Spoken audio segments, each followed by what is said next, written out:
നമുക്ക് വേദയുടെ വിക്രത്തിന്റെ വരാൻ പോകുന്ന ദിവസങ്ങളിൽ നല്ലൊരു കഥ കേട്ടാലോ? അതിനു മുമ്പായി ആദ്യമായി കാണുന്നവരുണ്ടെങ്കിൽ ചാനൽ ഇഷ്ടപ്പെട്ട ഒന്ന് സബ്സ്ക്രൈബ് ചെയ്യും. വീഡിയോ ഇഷ്ടപ്പെടുവാണെങ്കിൽ ലൈക്ക് ചെയ്യാനും മറക്കരുത് കേട്ടോ. അങ്ങനെ നമ്മൾ കാണുന്ന ഒടുവില് വിക്രം ശ്രീനിവാസന് വേണ്ടിയിട്ട് ഇലക്ഷൻ പ്രചരണത്തിനൊക്കെ ഇറങ്ങുവാണ്. അപ്പൊ വേദയ്ക്ക് ഇഷ്ടമില്ലാത്ത കാര്യമാണ്. പക്ഷെ ശ്രീനിവാസൻ പറഞ്ഞാൽ വിക്രത്തിന് അനുസരിക്കാതിരിക്കാൻ പറ്റില്ല. ഇനിയിപ്പം ഇതോടെ കഴിഞ്ഞിട്ടുണ്ടെങ്കിൽ താൻ ശ്രീനി സാറിനൊപ്പം ഒരു പ്രചരണത്തിനും പരിപാടിക്ക് ഇറങ്ങലെത്തില്ലെന്ന് വിക്രം ഒരു കാര്യം തീരുമാനിച്ചിട്ടുണ്ടായിരുന്നു. പിന്നെ പോരാത്തന് വേദ തിരികെ വന്നതുമില്ലല്ലോ. ഈ സമയത്ത് ദീപ്തിക്ക് ചെറിയ സംശയങ്ങളൊക്കെ ഉണ്ട്. അങ്ങനെയാണെങ്കിൽ വിക്രമേനോടൊന്ന് സംസാരിക്കാൻ തന്നെ തീരുമാനിക്കുകയാണ്. ഒടുവില് വിക്രത്തിനെ ദീപ്തി വിളിച്ചു. എനിക്ക് അത്യാവശ്യമായിട്ടൊന്ന് കാണണമെന്ന് പറയാണ്. അങ്ങനെ വിക്രം വന്നു കഴിഞ്ഞപ്പം ദീപ്തി വിക്രത്തോട് കാര്യങ്ങളൊക്കെ തിരക്കുവാണ്. കാരണം ഒരു കാരണവശാലും വിക്രമേട്ടനും വേദേച്ചും തമ്മിൽ ഒരു പ്രശ്നമില്ലെന്ന് ഞങ്ങൾക്ക് നന്നായിട്ടറിയാം. പക്ഷെ എന്തിന്റെ പേരിലാണ് വേദേച്ചി അവിടെ വന്ന് നിൽക്കണേന്ന് അറിയത്തില്ല. ഇനിയിപ്പം അല്ലാത്ത വേറെന്തെങ്കിലും പ്രശ്നമുണ്ടോ? വിക്രമേട്ടൻ അതിനെക്കുറിച്ചൊക്കെ അറിയാവുന്ന ചോദിച്ചു. വിക്രം പറഞ്ഞു, എനിക്കൊന്നും അറിയില്ല. നിങ്ങൾക്കൊക്കെ അറിയാമെങ്കിൽ അറിയാം, എനിക്ക് അല്ലെങ്കിൽ എന്റെ വീട്ടുകാർക്കോ ഇതിനെക്കുറിച്ച് യാതൊരു മനസ്സറിവില്ല.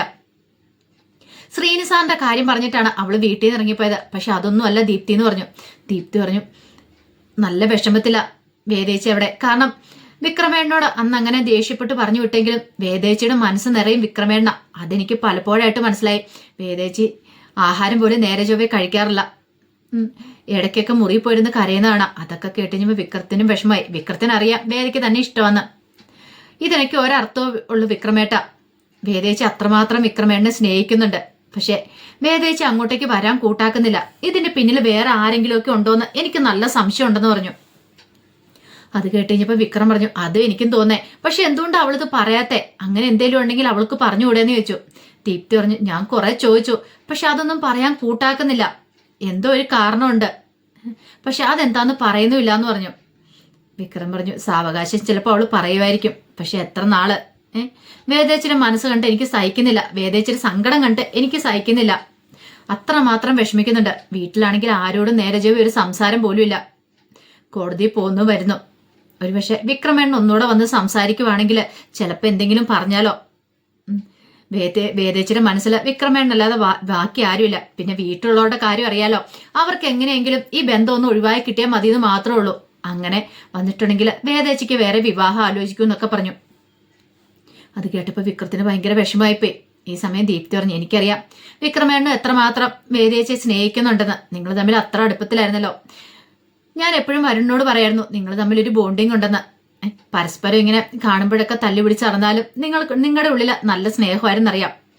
അല്ല, വിക്രമേട്ടൻ മല ചവിട്ടി വന്നു കഴിയുമ്പോൾ എന്റെ വരുണിന്റെ കാര്യത്തിലൊരു തീരുമാനം ഉണ്ടാക്കും എന്നൊക്കെ പറഞ്ഞല്ലേ. ഇപ്പൊ നിങ്ങൾ രണ്ടുപേരും അകന്നിരുന്നിട്ടുണ്ടെങ്കിൽ ഞങ്ങളുടെ കാര്യം എങ്ങനെയായി തീർന്നു ചോദിച്ചു. വിക്രം പറഞ്ഞു, പേടിക്കൊന്നും വേണ്ട.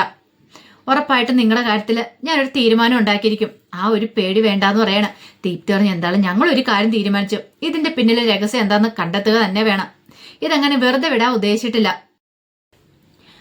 പിന്നീട് വിക്രം അങ്ങോട്ടേക്ക് പോയി. 2-3 ദിവസം കഴിഞ്ഞപ്പോൾ ശ്രീനിവാസന്റെ കേസ് കോടതി വിളിക്കുകയാണ്. അങ്ങനെ അന്ന് ശ്രീനിവാസനെതിരെ വേദ ആദ്യമായിട്ട് കോടതി കയറി വാദിക്കുകയാണ്. പിന്നീട് ഒരു ദിവസത്തേന് കേസ് മാറ്റി വെച്ചു. കാരണം വിക്രത്തിന്റെ മൊഴിയാണ് പ്രധാനം. അപ്പൊ വിക്രത്തിനെയും കൂടെ വിസ്തരിക്കാനുണ്ട്. അപ്പം വിക്രം പറയുന്ന അനുസരിച്ചായിരിക്കും ഇനി കാര്യങ്ങളൊക്കെ മുന്നോട്ട് പോകുന്നത്. കാരണം അന്ന് വിക്രത്തിന്റെ മൊഴിയാന്ന് പറഞ്ഞുകൊണ്ട് പോലീസുകാര് ചില കാര്യങ്ങളൊക്കെ എഴുതി വെച്ചിട്ടുണ്ടായിരുന്നു. ശരിക്കും അങ്ങനെ വിക്രം ഒരു മൊഴി കൊടുത്തിട്ടില്ലായിരുന്നു ശ്രീനിവാസനെതിരായിട്ട് ആ മാർക്കറ്റിലെ കേസില്. പക്ഷേങ്കിൽ വിക്രം പറഞ്ഞുകൊണ്ട് അവരങ്ങനെയൊക്കെ എഴുതി പിടിപ്പിച്ചു വെച്ചിട്ടുണ്ടായിരുന്നു. ഇനിയിപ്പോ വിക്രം പറയുന്ന പോലെ ഇരിക്കും. അതും കൂടെ അറിഞ്ഞാലോ ഇനിയിപ്പോ കോടതിയുടെ വിധിയും കാര്യങ്ങളൊക്കെ വരത്തുള്ളൂ. പക്ഷെ ശ്രീനിവാസൻ നല്ല ആത്മവിശ്വാസത്തില. വിക്രം തനിക്കെതിരെ ഒരിക്കലും അങ്ങനെ പറയില്ലെന്ന് ശ്രീനിവാസന് നന്നായിട്ട് അറിയായിരുന്നു. എന്ത് വില കൊടുത്തും ശ്രീനിവാസനെ മത്സരിപ്പിക്കില്ല എന്ന് വേദ തീരുമാനിച്ചു. കാരണം ഇയാളെ പോലുള്ള ഒരാൾ മത്സരിച്ചിട്ടുണ്ടെങ്കിൽ അത് ജനങ്ങൾക്ക് എതിരായിരിക്കും. കാരണം ഇപ്പൊ തന്നെ തേറാട് ശ്രീധരൻ ഇത്രമാത്രം കാര്യങ്ങൾ ഇയാൾക്കെതിരെ ചെയ്യണമെങ്കിൽ, ഒറ്റയാൾ പോരാട്ടം നടത്തണമെങ്കിൽ ശ്രീനിവാസന് അത്രയ്ക്ക് ക്രൂരനായതുകൊണ്ടാണല്ലോ. വേദയ്ക്കും കുറെ കാര്യങ്ങളൊക്കെ ശ്രീനിവാസനെ കുറിച്ച് അറിയാം. അതുകൊണ്ടാണ് വേദ ശ്രീനിവാസനെ പൂട്ടാൻ തന്നെ ശ്രമിക്കുന്നത്. പിന്നീട് വിക്രത്തെ കാണാനായിട്ട് രാധ വരുന്നുണ്ട്. അങ്ങനെ രാധ വിക്രത്തെ കണ്ട് സംസാരിക്കുന്നുണ്ട്. കാരണം അവര് തമ്മിലുള്ള പ്രശ്നങ്ങളൊക്കെ രാധയ്ക്കറിയായിരുന്നു. ആദ്യം വേദനെ ഒന്നും ഉപദേശിച്ച, പിന്നീട് വിക്രത്തിനെ കാണാൻ വന്നിപ്പം വിക്രം ഓർത്തു ഇനിയിപ്പം രാധയുടെ ആ പഴയ സ്വഭാവം വേദ പോയി കഴിയുമ്പോഴത്തേനും തന്റെ അടുത്തേക്ക് അടുപ്പം കാണിക്കാനാണെന്നൊക്കെ വിക്രം സംശയിച്ചു. പക്ഷെ അതൊന്നും ആയിരുന്നില്ല. രാധ വിക്രത്തോട് സംസാരിച്ചത് രാധ വിക്രത്തോട് പറഞ്ഞു, വേദയെ പോയി കൂട്ടിക്കൊണ്ടു വരണം. വേദയുടെ മനസ്സിൽ എന്തെങ്കിലും വിഷമമുണ്ടെങ്കിൽ നിങ്ങൾ ഭാര്യ ഭർത്താക്കന്മാരല്ലേ, പറഞ്ഞു തീർക്കണം. ഒരു പക്ഷേങ്കിൽ മുമ്പായിരുന്നെങ്കിൽ ഞാനിങ്ങനൊന്നും വന്ന് പറയത്തില്ലായിരുന്നു വിക്രമേട്ട.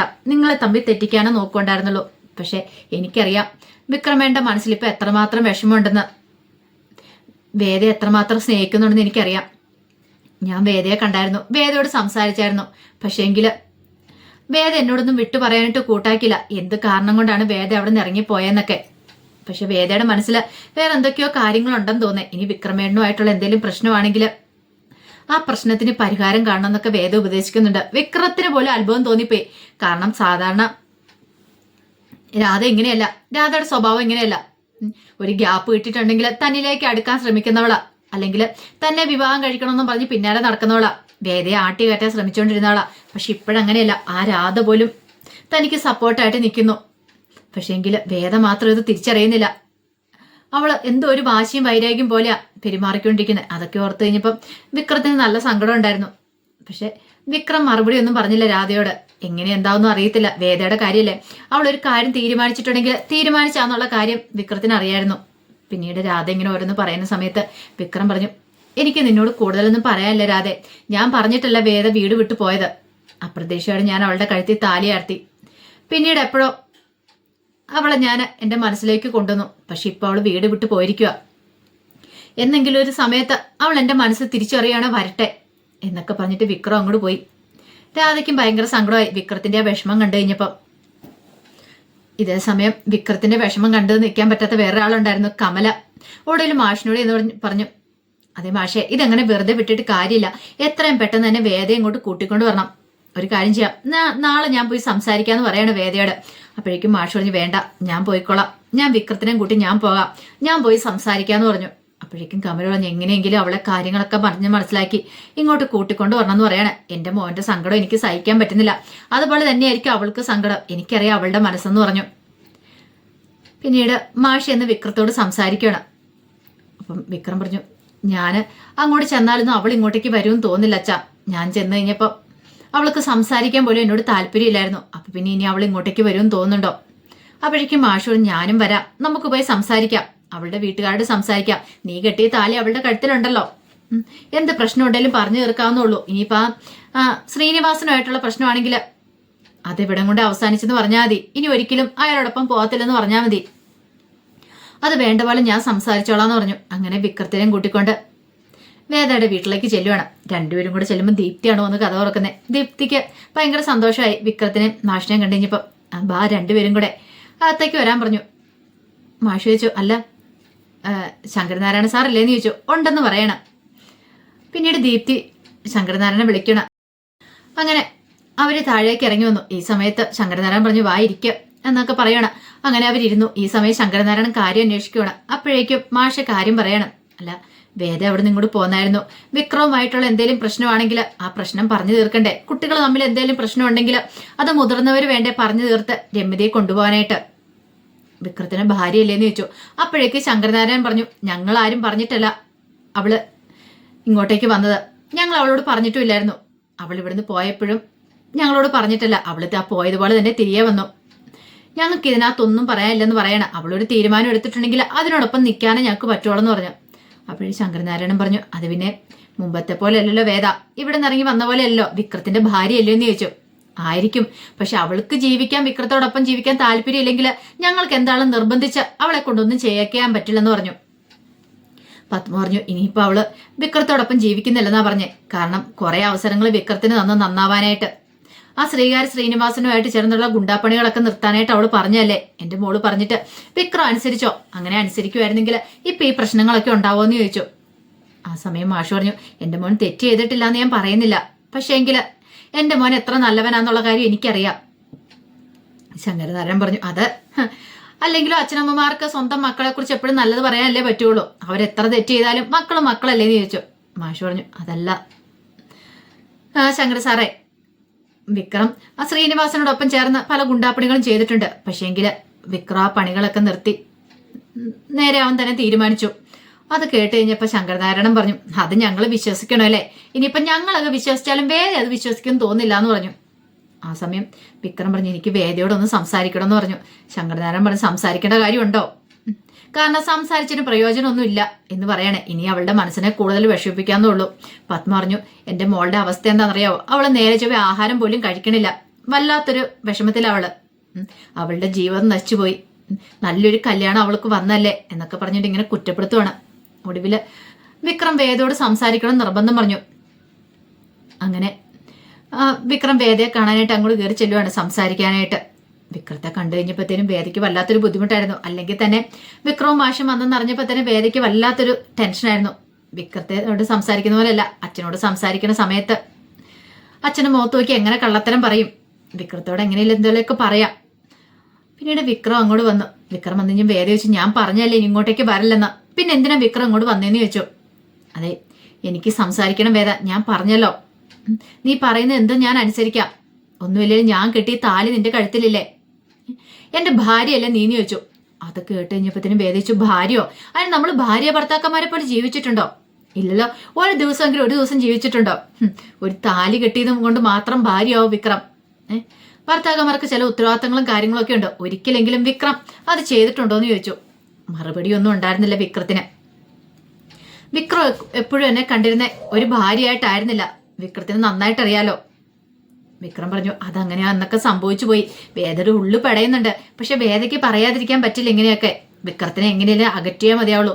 കുറച്ച് നാളും കൂടെ അകറ്റി നിർത്തണം. അതാണ് വേദയുടെ ഉള്ളിലെ ഉദ്ദേശം എന്ന് പറഞ്ഞാല്.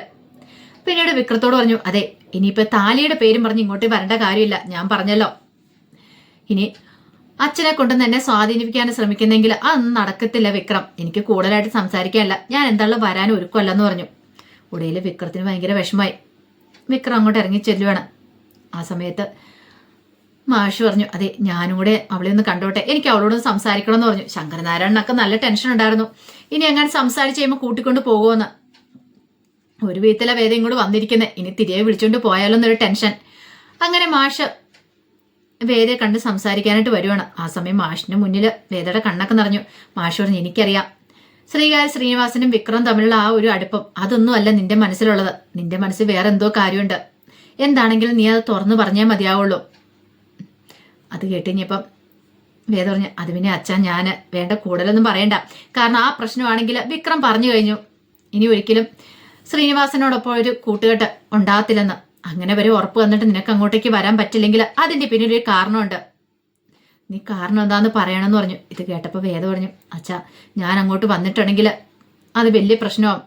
ഇതൊന്നും ആയിരിക്കില്ല, പലരുടെയും കണ്ണീര് കാണേണ്ട വരുമെന്ന് പറയണം. മാഷിച്ച് അതെന്താ? അതങ്ങനെയാ, എനിക്ക് പുറത്ത് പറയാൻ പറ്റാത്ത പല കാര്യങ്ങളും ഉണ്ട്.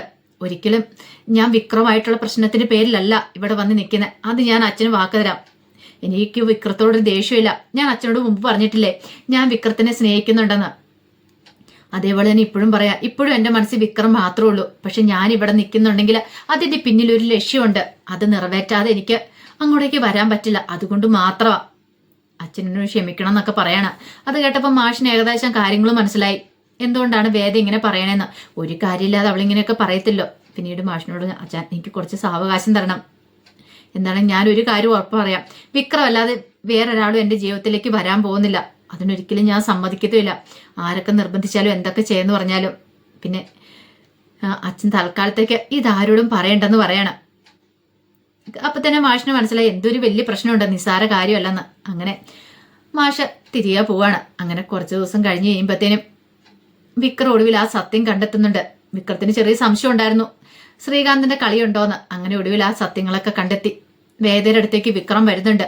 പിന്നീട് വിക്രം വേദയോട് കാര്യങ്ങളൊക്കെ സംസാരിക്കുകയാണ്. വേദയ്ക്ക് സമ്മതിക്കാതിരിക്കാൻ പറ്റിയില്ല. പിന്നെ വിക്രം വെറുതെ വിടുവോ ശ്രീകാന്തിനെ? അങ്ങനെ ശ്രീകാന്തിനെ നല്ല രീതിയിൽ തന്നെ പഞ്ഞിക്കിടുന്നുണ്ട്. അപ്പൊ അതിന്റെ വിശേഷങ്ങളൊക്കെ കാണുന്നത്. ഒടുവില് വേദയും കൂട്ടിക്കൊണ്ട് വീട്ടിലേക്ക് തിരികെ വരുന്നുണ്ട്. അങ്ങനെ അവരുടെ പോയ സന്തോഷം തിരികെ വരുവാണ്. ഇരട്ടിയായിട്ട് സന്തോഷം തിരികെ വരുന്നത്. മുമ്പത്തെ പോലെ ഒന്നല്ല, ഇനിയിപ്പോ ഒരു ഭാര്യ ഭർത്താക്കന്മാരായിട്ട് ജീവിക്കാനാ പോകുന്നത്. അവർക്ക് മനസ്സിലായി അവരെത്രമാത്രം പരസ്പരം സ്നേഹിക്കുന്നുണ്ടെന്ന്. ഒരു പക്ഷേങ്കിൽ ഇനി വരുന്ന ദിവസങ്ങളിലായിട്ട് നമ്മളത് കാണാൻ പോകുന്നത്. ഈ വരുന്ന ആഴ്ച അതിനകത്ത് പിന്നത്തെ ആഴ്ചയൊക്കെ ആയിരിക്കും അവർ രണ്ടുപേരും കൂടെ ഒന്നിക്കാൻ പോകുന്ന ആ അസുലഭ നിമിഷമൊക്കെ വരാൻ പോകുന്നത്. കാരണം വേദയ്ക്ക് അങ്ങനെ ഓടിപ്പോയി ഒന്നിക്കാൻ പറ്റില്ല. കുറച്ചു പേരെ നല്ല ഒരു പാഠം പഠിപ്പിക്കാണ്ട്. തന്റെ സ്വന്തം ചോര ശ്രീകാന്തിനെ അതുപോലെ തന്നെ ചന്ദ്രശേഖരനെയൊക്കെ അവർക്കിട്ട് പണി കൊടുത്തിട്ട് സന്തോഷത്തോടെ വേണ്ടേ വിക്രമായിട്ട് ഒരുമിച്ച് പോയി ജീവിക്കാനായിട്ട്. അപ്പൊ അതിന്റെ വിശേഷങ്ങളെ കാണുന്നത്. ആ വിശേഷങ്ങൾക്കായി നമുക്ക് എല്ലാവർക്കും കാത്തിരിക്കാം കേട്ടോ. ഒരിക്കൽ കൂടി എല്ലാവർക്കും ശുഭരാത്രി നേർന്നുകൊണ്ട് നിർത്തുന്നു.